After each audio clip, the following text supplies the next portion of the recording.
દ્રશ્યો કે લોકો જીવ બચાવવા દોડવા લાગ્યા।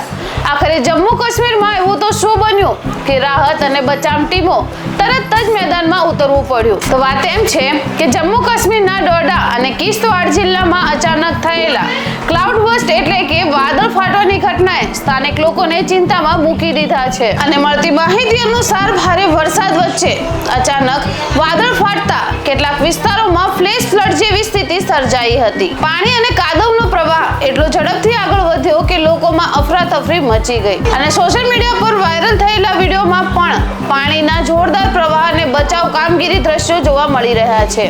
ઘટનાની જાણ થતાં જ સ્થાનિક પ્રશાસન, પોલીસ અને રાહત બચાવ ટીમો તરત જ ઘટના સ્થળે પહોંચી ગઈ હતી। અધિકારીઓના જણાવ્યા મુજબ અસરગ્રસ્ત વિસ્તારોમાં લોકોને સુરક્ષિત સ્થળે ખસેડવામાં કામગીરી હાથ ધરવામાં આવી હતી।